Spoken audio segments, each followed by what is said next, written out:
There we go. Helps if you add yourself to the broadcast. There we go. Jason Martinez. It is Stick to Hockey Live. It is the episode 29. Bet Parks presents Stick to Hockey Live. Russ Cohen, sportsology.com, at sportsology on Twitter, is going to join us in just a moment. And I have given Russ the assignment of fixing the Flyers, putting a timeline on it, the necessary steps. We'll go through that and much more. Talk about the weekend in hockey. It was double overtime losses Friday night in Vegas. Again, too many men on the ice for the opposition, and they score in overtime. But that's not the reason why they lost the game. You only score one goal, you're not gonna win many games. And then yesterday against Arizona, another overtime loss. 4-point game for Morgan Frost, which was great to see. I thought Cam York played really well and really looked assertive and aggressive, which is good. But the result is still not what you want. Another loss, an overtime loss. So the woes continue. I mean, they're 2-14-2, I think so, in their last 16 or 18 games, something like that. 2-12-2 in their last 14 games, which is crazy. There's been some good things, but the record is not one of them, for sure. That's for certain. So let me tell you about Bet Parks real quick, and then we're going to get to Russ. The reason why we're a little late today is I've been dealing with this all day. Does anybody know what this is? Anybody have any clue? This is a furnace limit switch. And mine's bad, which means no heat. So we're going to go later, and we're going to replace this furnace limit switch. The shit I got to do. Thank God for the internet. The all-new Bet Parks app is fantastic because it is a great place to get your action in on all the hockey action, all the football, college, and pro. Another great weekend of pro football, hoops, college, and pro. And take it from me, the new Bet Parks app is fantastic. It's everything you're going to want. And not only a mobile sportsbook, but a mobile casino as well. So check it out. Easy to sign up, easy deposit methods, fast payouts, faster to win than ever before. And coming up on Wednesday, we'll have the Broad Street Boost for you once again. And right now, all Bet Parks users, all new and existing, can use the promo code JASON750, JASON 750. That'll get you a risk-free bet up to $750. Terms and conditions to apply. Again, Jason 750, new and existing users, terms and conditions apply. Use that promo code to get that risk-free bet up to $750. So download the Bet Parks app today. You do need to be over 21 and present in Pennsylvania or New Jersey. Gambling problem, call 1-800-GAMBLER. Also, Conquerville Subaru. What a fantastic time of year to head down to Conquerville Subaru. It is a beautiful, beautiful state-of-the-art facility. Fantastic. I think we can still call it new. It's a new facility. Great place to check out. Check out the great cars. The new and used inventory is fantastic. Certified pre-owned inventory, list of incoming Subaru vehicles. And here's the best part. It's a great time of year. You know, Conquerville Subaru, they won the first Subaru Nation Love Promise Dealer of the Year winner back in 2015. Plus, they've got the Share the Love event going on right now. Began back in mid-November, and it goes through January 3rd. So you still got a little time. This weekend be a great time to get down to Conquerville Subaru on Route 202 in Glen Mills for the Share the Love event. Because Subaru is going to donate $250 for every new car sold to one of 5 charities. And you get to pick the charity, either ASPCA, Make-A-Wish, Meals on Wheels, Nations Parks, or Conquerville Subaru's hometown charity, which is a great one as well, Nemours Children's Hospital of Delaware. It's a great time, December, to visit the beautiful showroom on Route 202 in Glen Mills. Check out the service department, and you get a free car wash with every visit to the service department as well. Like I said, check out the certified pre-owned inventory of vehicles and also a list of incoming Subaru vehicles. So check it out, ConquervilleSubaru.com. All details there, all the deets, as the kids say, and visit the showroom on Route 202 in Glen Mills. And remember that Concordville cares. All right, let's get to him right now. From sportsology.com. He is our guest on this episode. I had a chance to catch up with him a little earlier today. It is the one and only Russ Cohen. Joining us on this episode of Stick to Hockey Live. I've given him quite the assignment. But before we get to the assignment, from sportsology.com, Sportsology on Twitter, it is Russ Cohen. Russ, how you doing? Good, Jay. How are you? Doing well. Let's talk about real quick the Arizona game last night. Let's talk about the 2 games. Vegas, too. They lose in overtime both times. First of all, in the Vegas game, too many men on the ice again. Yeah. Did you see that? Oh, yeah. Refs are never going to call it, though, are they? No, but I mean, so frustrating. You can't say that that's why you lost. No. You lost because you can't score. Right. You lost because you can't score. I mean, that's Ultimately, that is the issue here. And I just feel like there's enough. I keep trying to tell people they always want to just say, oh, this team stinks and there's no hope. And I'm like, listen, there are veterans on this team that could be doing better in their all around game and some with scoring. Yeah. And I could illustrate points. One of the interesting things, Russ, is that D'Angelo wasn't in the lineup again. So apparently he was a pseudo healthy scratch on Friday. I think he was a healthy scratch on Friday. I do. Yeah. I mean, had the game meant more, maybe he plays, but they took him out of the lineup and he could have gone. To me, that's, maybe not 100% healthy scratch, but who is? Well, I think they looked at the lineup in Vegas and said, you know what, we might be better with York than with D'Angelo, to be honest. Let's see what happens. And they were. Yep. So York plays again against Arizona. D'Angelo's out. He's dealing with a family matter apparently now for that game. But let's talk about York because, Russ, I thought he was assertive. And you know what? The one thing that I wanted to see him be assertive and aggressive offensively to make things happen up the ice. Right. But I wasn't expecting the assertive and aggressiveness defending the blue line, their own blue line, defending the blue line when they had the puck in the offensive zone. I thought he looked poised, patient, and made some plays in all aspects of what you want him to be. Yeah, his skating was great. His hockey IQ was really good. You love his skating, don't you? Yeah, I've been watching him in Lehigh. I haven't been there, but I get to watch film, and so I've been watching him, and I knew, I on another show that I do, Locked On Flyers, I was basically saying give him 25 games, and they got close to that, and I was ready to see him. It was fine. I didn't think it was too early, and he's shown well.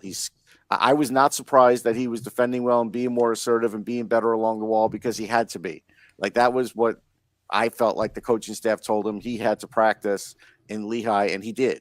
His offense was still really good, and now he's added that to his game. Now, there's going to be, again, he's a young player. There's going to be games where it wanes, but he is playing like a guy that is looking for a job where, unfortunately on that defense, there are guys that are playing that are just comfortable in their job. And this defense is not injured. Like there's no change to what they were going to start the year off. It's another lost, I guess, storyline with this team is this is the defense that Chuck Fletcher set up. Now, I'm not saying it's perfect, right? Obviously it's not. But I'm just saying this is the defense that John Tortorella knew he was going to start the year with and has not been able to solve. And Cam York at least brings them a step closer to solving it. They are better defensively than they were, though. But a lot of that also was structure and system. Yeah. And not only that, but the structure and system, yes, but also an insistence on playing with structure and in a system. Which still has been breaking down in games. So, it was good that Travis Konechny got the tying goal in the game against Arizona. But the play, the pass, that he's trying to do in the middle of the ice, even though he's in the offensive zone, what I've noticed is, I don't know if you've noticed, a lot of times now, because they've had trouble with zone entries, when they get into the offensive zone, now all of a sudden they're willing to do a riskier pass to get it to the next guy. And Nick Ritchie just had a stick down. Sure enough, he goes the other way and he gets a goal. Like, you can't do that pass. You got to either can never make that pass. You can't put the puck in peril as the last you got to line. either whip it around the corner or go in the corner yourself, find a safer spot to pass, but you can't do it up there. And he knew it. He knew it the minute he did it. Second he did it. But I think you're totally right here, Russ, is that when you're a team that's so bereft of offensive talent and scoring, you start the pressing, you start to put the puck in peril in areas you shouldn't, because it's so hard for them to score. Yeah.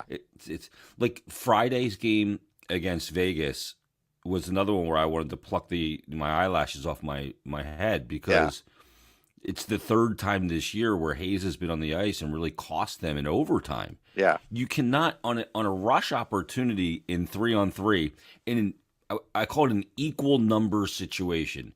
Either you're rushing your 3 against their 3, or you're 2 against their 2, or 1-on-1. You just can't put the puck. You can't force the puck because the 3-on-3 is so much about possession. Right. And Hayes a couple weeks ago tried to force one up the right side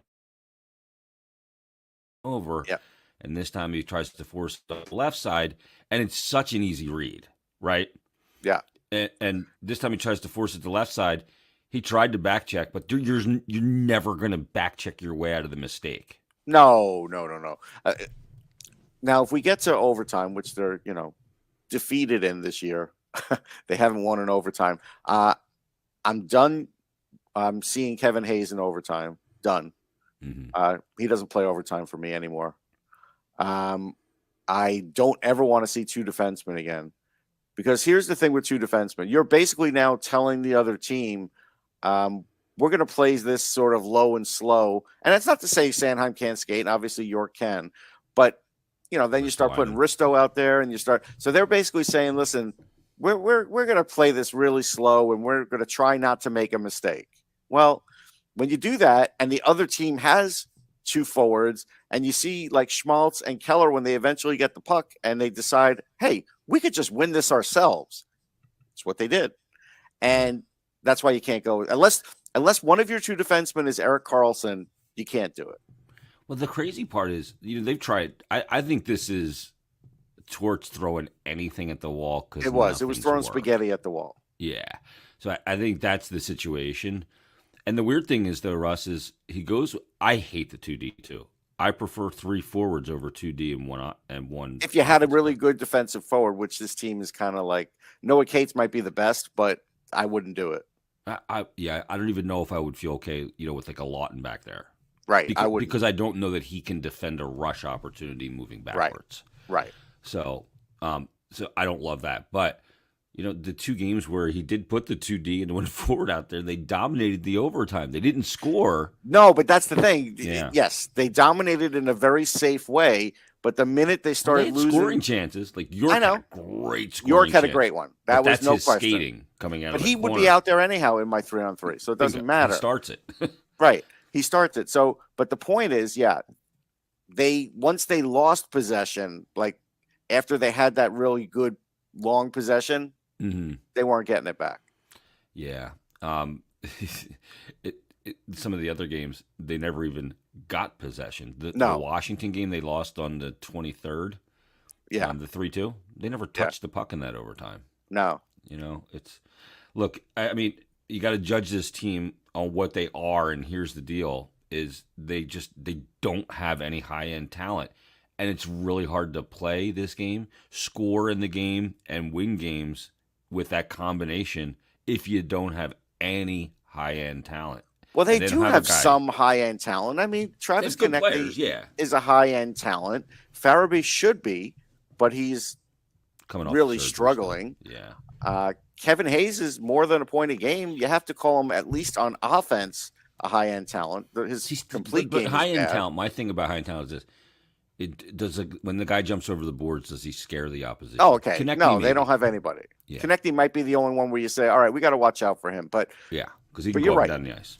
But then neither is Cam Atkinson. Like that's, but it doesn't mean you can't win that way. Tortorella's had teams that didn't have any of that and still managed to make the playoffs eventually over time. Yeah, because he had enough. Atkinson at that time was scoring 41-35 though, right? He was high in talent. No, that's fine. At that time, I mean now he's not. Yeah, now he's not. But I mean, you had tremendous depth then too, and the Flyers don't have that either. They're missing so many key components. Well, that's what I'm working on building up here. Okay, so let's get to your homework assignment, and what I've charged you with, and I love hitting you with these kind of assignments because you treat them with the deal and dignity that they deserve upon my request. Which any other request I make to anybody else does not get that same kind of treatment. Let's be honest. Well, I appreciate it. So here's the assignment I gave you. I said I want the Russ Cohen plan and timeline to bring the Flyers back to prominence, beginning at this moment, like right now, with whether that's in-season moves, roster decisions, off-season targets, ancillary front office structure moves, draft targets, free agent targets, and how it all plays out. Now, we do understand that the lottery is exactly that, a lottery. So you can't go, oh, the number 1 pick, the Flyers, but let's start with today. What is Russ? Okay. Russ Cohen gets up, he takes a shower, he puts on a nice suit. He's in the front office executive chair. He's the god, the czar. And they're paying me a lot if I'm wearing a suit, because I used to wear a suit for like 15 years of my life and really haven't worn one much other than a funeral or a wedding in the last 20. And it's one of the greatest things in the world not having to wear a suit. It is. It's freeing. It's freeing. That's all I can tell you, because you can go out and do anything. Liberating. Yeah, it is liberating. All right. So first thing is, I'm calling Jim Rutherford, and I'm like, you want to trade Brock Besser? I'll trade you Travis Sanheim for him. We'll work out the details. So either you retain or, we'll balance it out so that, we could fit it under the cap, but let's get it done. So you're going to swap Besser with Sanheim before Sanheim's no trade clause even kicks in. Oh, yeah. Okay, so the Brock Besser contract. Because I see what's happening with the coach. The coach is not sure what to do with him. Yeah. And that's not going to get better over time. Okay, so and his new deal's not going to kick in until next year. So correct. Besser's cap hit is 6.65, and beyond this year, he's got 2 more years. Right. So you're not committed as long to a 25-year-old player, but it's also a player that without question, needs a change of scenery in Brock Besser. Okay. Oh, yeah. Yep, because that's a tough market. It's tougher than Philly, trust me. Oh, God, yeah. And they really screwed him. I mean, they scratched him. They were going to scratch him, Russ, on Hockey Fights Cancer Night, and they didn't tell him. I know. He showed up at the rink, and he saw it on the board. I know. What are we doing here? Like, that is not a Bruce Boudreau move. He must have just had oversight. Yeah, I thought think somebody else was going to talk to him. I think so. Yeah, I think that's probably it. And listen, I've had conversations with Besser, and he is a great guy. Like, I really like the guy. So in this market, he would do very well. And of course, he has a great shot. And the Flyers need shooters. Need that. Yes. Okay. Boy, so there's that. Sanheim out there. Sanheim, that'd be a good situation. Sanheim and Quinn Hughes as 2 of their top guys on the blue line. Yep. It's good for everybody. There's no reason for anybody to say we won the trade or lost the trade.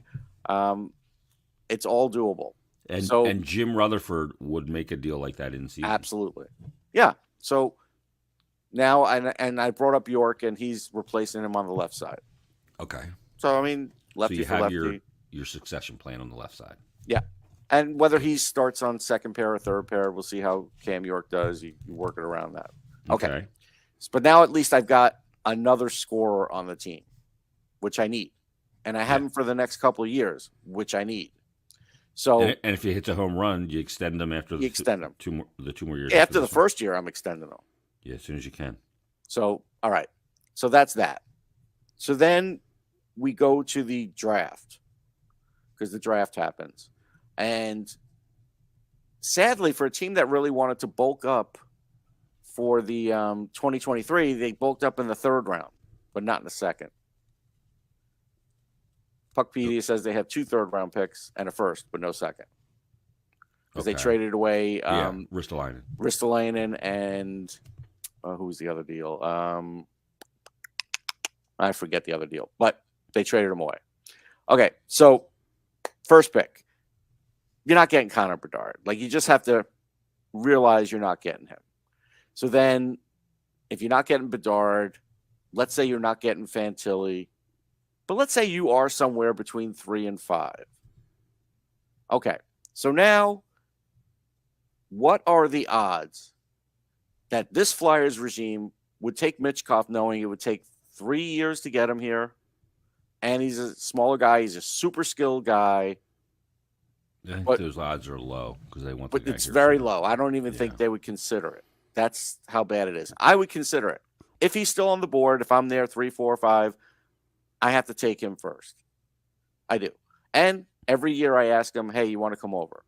But he's a tremendous talent. Like, he could change everything as far as offensively for a team. If you knew he was coming over right away, would he supersede Fantilli, or Fantilli still goes ahead of him? No, I think Fantilli now would still go ahead of him because bigger center when you're playing as a freshman in Michigan and you got 26 points. Like, again, people want to say, oh, Cutter Gauthier is turning heads. He might be, but if he's turning heads, then Fantilli has turned their heads and they've completely around, like The Exorcist. Yeah, Linda Blair. Yeah, like Linda Blair. Because, I mean, that's the difference. And he's a year younger. Yeah. So that's the difference. And it takes nothing away from Cutter. Just to answer those people who want to bring him here after the year, I want him to stay another year. He's got to perfect the center position, because when he comes to play for the Flyers, if John Tortorella doesn't love him as a center, that whole snowball thing starts happening where you don't know what. Then now all of a sudden he's on the wing. Now all of a sudden maybe he's in the AHL because keep him away another year. So that's you my go the plan route for of Cutter Owen Gauthier. Power, Matty Beniers, second year in college. Yes. Okay. Yeah, definitely doing it, especially with that new position, which he's doing fine at, but he needs a couple of years at it, same as Pierre-Luc Dubois did. Okay. That's so where are you going in the draft? If you're not going Michkov, who are you going in the draft? Well, there's Leo Carlson. We could go Leo Carlson. With a C. Leo Carlson with a C. Yeah, with a C, Carlsson. We could go Leo Carlson, and again, I don't know his contract status. That's the only thing I didn't look up, but I imagine he's going to stay over another year. I mean, that's usually the way. He is a center, so that's good. So I go Carlson. If I can't go Carlson, then I'm going to go Zach Benson. And again, I don't know if the Flyers would go Zach Benson, but this kid is ridiculous. Smart. He is a center, but he's a smaller center. So now again, you get into well, I think he's 5'10", but let me look up his height. I think that's what he is. But again, I've spoken to this kid, picked his brain, and he, again, tremendous on the power play, really good defensively already. He's feisty. Yeah, he's 5'10". 44 points in 28 games, 18 goals. Like, he could score. He could put the puck in the net. Yep. Plus, he could play make. And you'll see him at the World Juniors, and he's still only 17. Like, there's a lot of runway for him. Wow, yeah, he's young still. So I'm getting him. If I can't get Michkov and I'm not getting Carlson, then I'm getting him. Okay. That's the next guy on my hit list. So that's the draft. I'm hoping they don't have to dig any deeper than that. There's good players. Trust me. But are you doing anything else in season here? You sending anybody else out in season? JVR, yeah. So JVR is going out. Okay, so he's a rental. I'm calling the Devils, and I'm trying to either get Tice Thompson or Graham Clark. Tice Thompson, the brother of Tage Thompson. Good team to call, by the way. Yes, they've got some players. Yeah. And they've been marinating some of them in the AHL already for me. So Thompson had an injury this year, but he's got a bomb of a shot. I watched him in college. He's 23, just like his brother. Maybe he is going to take just a little bit longer. Based on the runway his brother needed, I'll wait on him. But Graham Clark. Can he score 5 points in 10 minutes and 36 seconds of ice time? Nobody can. Nobody can. He didn't even have enough ice time. Like, they didn't even. What they give him? They give him 14 minutes in the game. 14. Yeah. Yeah. I mean, he did all of his damage in the first 10:36 of ice time. That's it was crazy. Absurd. It is absurd. And I probably lean towards Graham Clark over Thompson because he's 21. That's Brant's brother, Brant Clark, who was eventually going to be a big time player for the Kings on defense. He's an offensive player, a winger, which is good. Right winger. They could use that. I think he is, I hate to use it sometimes, that middle six guy, because I think he has second line ability, but whether he reaches second line or not, we'll see. Yeah. But at 21, he's putting up points. And you're getting that guy for a rental. Yeah, I'm getting him for a rental. Like, that's it. That's my rental price. You're not going to expect a top line winger on a rental. No. One of those two guys I want, unless you want to give me a second. You want to give me a second in this year's draft, fine. Okay. But I'm assuming the second's probably not what teams want to do. So Fitzgerald's not going to want to do that. No. But I'll take one of these players who haven't broken through with your team yet. I give you JVR, your power play's better. You now can really do damage in the Metro. So that's my last in-season thing for him. Again, Nick Seeler, what am I really getting for him? Fine, I'll take Justin what I Braun. can. Yeah, Justin Braun, same thing. Thirds, fourths, fifths, whatever. Whatever I'm getting is fine, but it's not going to make or break this team. Yeah. So that's really it for the in-season stuff and the draft. Okay. What happens at the draft, though? Not drafting. Well, this is where the trades. This is where a lot culminates. Unless there's somebody dying to get into the 2024 where they have that extra pick, the extra first rounder, and you have to be careful about that because then you have top 10 protected because you don't know where you're going to be. Yeah. In that draft. you may be able to get somebody. I'm gonna say same as last year. It's gonna probably be just trades for picks. Okay. So you get more draft capital. yeah, I'll get more draft capital if they want to take that first for me and give me a second for this year and a second for next year and a third or something in one of these other years. I might do that. Okay. You might get a team who can give you a little extra capital for that and get, because if I want to get in the second round of this draft, and there's a couple of ways I'm going to do it. I'm either going to do it that way, or I'm going to do it by trading 2 of the thirds to do it. Okay. And the reason, and the Flyers thirds will be decent, or at least I don't know. I can't tell you where they're all going to land, but they should be halfway decent. You're looking at like 94, 96 around. Yeah, but it also depends who they got it from and where, all that would be their third round pick. Yeah, so it's that math.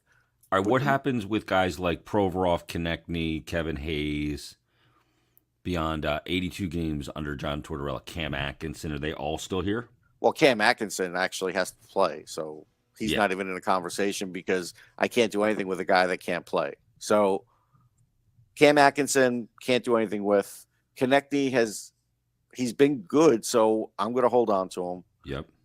Kevin Hayes, I don't think is movable right now, so I'm going to hold on to him. Unless you eat salary. Yeah, but I'm finally going to get a little bit of cap relief losing JVR. I did my player swap with Sanheim, so I got another scorer. The last thing I want to do is tie up more dead cap space. Yeah, and LTIR with Ellis. Right. Ellis still on LTIR. I don't think he's ever playing Did you again. see Larry Brooks' column yesterday? No, I missed it. He suggested that Hayes get bought out. That wouldn't do it. I'm not buying out anybody. Not 3 years. I'm not stretching 6. No, I'm not buying out anybody. So I'm not doing any of that. So Hayes will come back. And he's getting paid. He'll play. And what I get out of him, I get out of him. Even if he ends up... He's going to give you offense on the wing. Correct. And he's going to mitigate his defensive liability on the wing as well. So right. So he can give you 52 to 58 points on the wing. He comes back. All right. So now July comes. Well, Provorov's still here too, by the way. Oh yeah. Okay. Yeah, Provorov's fine. I mean, again, I want to partner. Here's what I want to stress. Yeah, and him and Risto have been good. Yeah. Here's what I want to stress to people: if you trade Provorov, who are you getting to be a number one defenseman? Even if you don't think he is, he is. He's not in the top 10 of them, but he's probably in the top 20 of them. And who are you getting to play that spot? You're not getting anybody on the open market. Anybody you draft isn't walking in and doing that. So where are you getting that person? Yeah, he may not be a number one, but he can play the minutes required of a top pairing. He's not the piece that you need. A number 2 would be ideal for him, but it's just not in the cards. Yeah, but the thing is if you trade him, you're looking for him. Right. And you can't do it, and the cost will be prohibitive. Especially in a rising cap. Right. Great. Okay. So we're not doing anything about that. All right. So now, before free agency opens, I'm going to be super aggressive, and I'm calling up Carter Hart. Carter, how are you? I know it was a tough year. I know Torch said he was going to protect you more than he did. Sorry. Just didn't work out. Because it's not going to work out as far as him not having, him being more protected by the team by playing better defense. Just not going to happen this year. But I have to find out what his intentions are.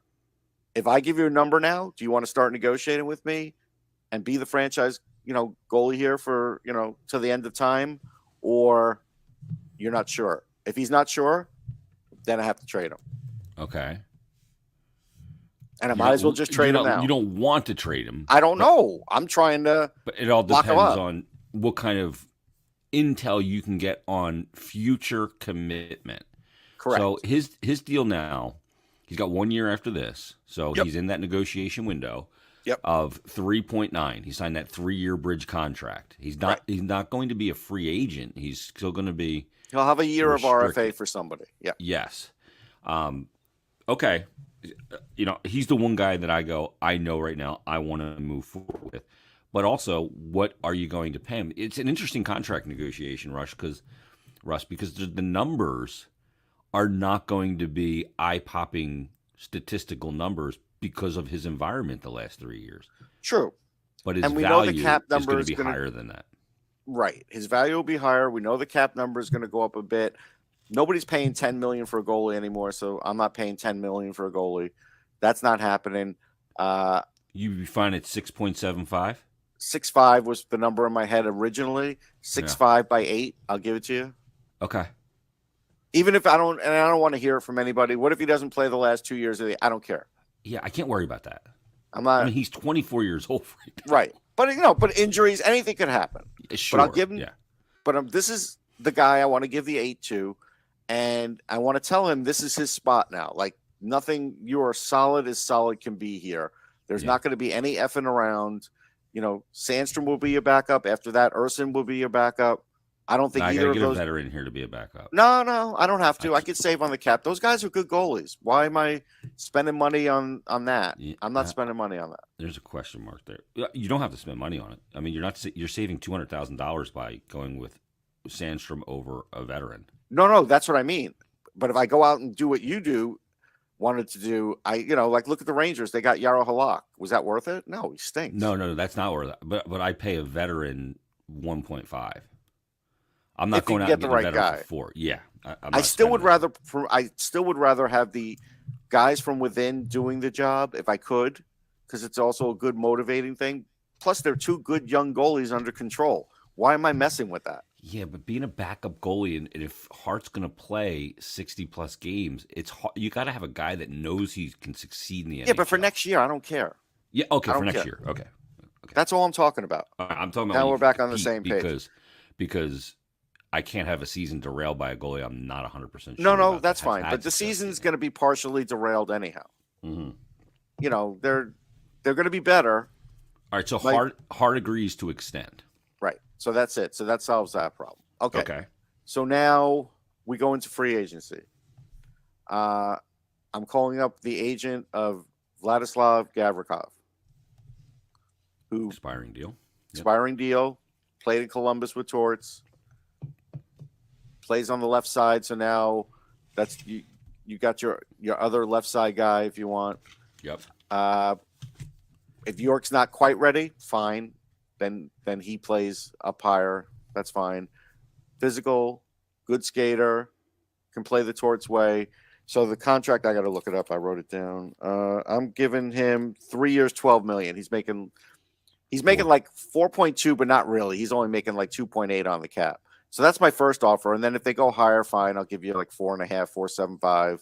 If I have to give an extra year, fine. But you're my guy. Let's go. Okay. So you solidify your D. Now I'm solidifying my D. Now your left side is Provorov, Gavrikov, and York, or Provorov, York, and Gavrikov. Okay. Correct. And I've got Besser in there now. If I've got Atkinson in there, fine. I've got more scoring. Couturier returns. Couturier's back. He's going to play. So now I'm at least looking like a team that, could be middle of the pack. Is on the come. Yeah. And then again, is Kate's going to get better? Probably. Mm-hmm. Will Farabee be better? If he is, then that's a big boost. Should be. I think he's suffering from the surgery. Yeah. So, Tyson Forster, I'm going to have to still wait on. That's fine. And Ali Lexell, I'm going to invite to camp because I feel like he is getting overlooked. Yeah. He's getting overlooked. He could actually play. Torts loved him in the beginning of camp. Yeah, but then something happened, and now he doesn't want to see him ever again. It's like, But yeah, so I'm doing that, and then I'll look around, and that's where I'll look around for that one other piece, and I haven't really decided what that's going to be. It's going to depend on. You got to see who shakes loose into a situation. Yeah, that's what I'm looking for. So that's the only thing I'm not committing to in this whole homework assignment. But I'm still looking for that other piece because before camp starts, I'm still going to get another forward. Yeah, a top 6. If it's top 9. Top 9. Top 9. And to be honest, I'm not going to go with the Chuck Fletcher method here of he has to be 25 or under. No, he doesn't have to be. He could be a 34-year-old guy that had an off year that wants to come in on a 1-year deal. I will do that because that 34-year-old guy, if he starts doing better, then my young guys improve too. Yeah. So a Brassard. Yeah, but better than that. Yeah, Brassard a couple of years ago, not Brassard now. Right. Okay. All right. I like the plan. That's a good plan. I mean, the teams. I feel like the team will be better. I feel like you don't have a worry at goaltending. I feel like now with Besser, you have solved one of those top 6 pieces. That gives Cates more of a chance to play down. Mm-hmm. You know, he can And play defend. on and he can play on the third line now. And so that's good. Lawton can stay on the third or fourth line now. And, you know, again, like McEwen, is he a 1-year deal or a 2-year deal? I think he was a 1-year deal. Right. So I'm not bringing him back. Mm-hmm. So very replaceable. Right. And to be honest, if I don't see Wade Allison by the end of the year, I'm not bringing him back either. Yeah. He's, you know, if you want to play for me in the AHL, fine. And as far as Anisimov goes, hey, I'll invite you to camp. You signed with us. You know, you hung back in there. You're trying to find your career. Come into camp. Let's see what you got. Because Artem Anisimov, you know, I know him from back in his Rangers day when he was a young player. Still has a good shot. Maybe can still be effective. Had a 4-point game the other day. Going to give him a look. But right now, I've got more bullets in the chamber, so to speak, as far as coming into camp. I've got a lot more hope than I did this year as far as finding some extra scoring. And now you're arcing. Yeah. Now we're building towards 24-25 is the season. And if you get lucky, obviously in the lottery, and you end up with a Fantilli or a Bedard, you're even then that guy gets. You have any interest Fantilli in will take another year. He's not coming right over. He's gonna. His brother is in college with him, so he will take another year. But I'll wait for him. Fine. You have any interest in Horvat as a free agent center? No. Not too much money for his career year. I love Bo Horvat, but not under those circumstances. He's doing it in the perfect timing. Yeah, and I'm going to do something that this regime will never do. I'm going to leave myself some cap flexibility to start the season. Because at the start of the season, there's always teams that have trouble with the cap and may have to ship out somebody. There's always a Vancouver. Yeah. And maybe that's the extra player that I'm looking for, and that's why I'm not committing to another free agent in the offseason, because I've definitely improved my D, but let's see. You know, you got to be strategic. You have to be strategic in how you build this thing. I agree. But 24-25 is the season where I at least say we're going to be competitive. Yeah, we're going to move the ball forward. Because I only have 4 years with Torts. I've got to utilize it. I can't rebuild with him because he's not going to be. Even if he says, "Yeah, I'll do the rebuild," he might halfway into the season decide, "I don't want to do a rebuild." And then once he starts moving the ball forward, he's going to want to push really hard. Right. This year, that's not going to be the case because he knows he doesn't have the horses. So to answer the public, to answer the public, why isn't Russ doing a rebuild? The answer is John Tortorella. Love it. What's on sportsology.com? Sportsology.com just wrote about Jake Sanderson and the season he's having and the kind of impact player that I think he is. I watched him a lot in World Junior Camp last year, and I was like, wow, this guy has really gone to another level. He's in the Calder conversation for sure. Still holiday time, so, you know, still got my Flyers book out there. Yeah. DM me, whatever, if you want autographed copies or signed copies or any copies before the holiday starts, or just go to Amazon. Either way, you can fold that and stuff it in put it in a stocking. Yeah. There's a lot of original stuff in there. A lot of photos. It's really photos that you don't see, like, you know, even stuff that Zach didn't take. You know what I mean? Like, so no, I mean, because Zach gets his photos out there. A lot of these, they're just, you know, they're just from different events, behind the scenes events too. So they're kind of fun. So, and good stories. Scoop Cooper wrote the forward on it. So anyhow, there's that. And any of my other books are at Amazon, or you could just DM me. And Elite Prospects, I just wrote about a guy, Evan Brinty. Keep an eye on him, because if I get a second round pick, he's one of those guys I'm targeting. Yep. So that's, if I can get him in the second, or Will Whitelaw. That's why I forgot to mention that before. That's why I want my second round pick back, because if one of those guys slips to the second, I could get some goal scoring and playmaking out of that. So that's also in the plan. I left that out. I just realized. But at any rate, that's what I'm up to. All right. Sportsology.com. Follow Russ on Twitter at Sportsology. Russ, enjoy your Monday. Thank you. Thanks. All right. Is Russ Cohen with his plan. Get the BetParx app. Great time to do it.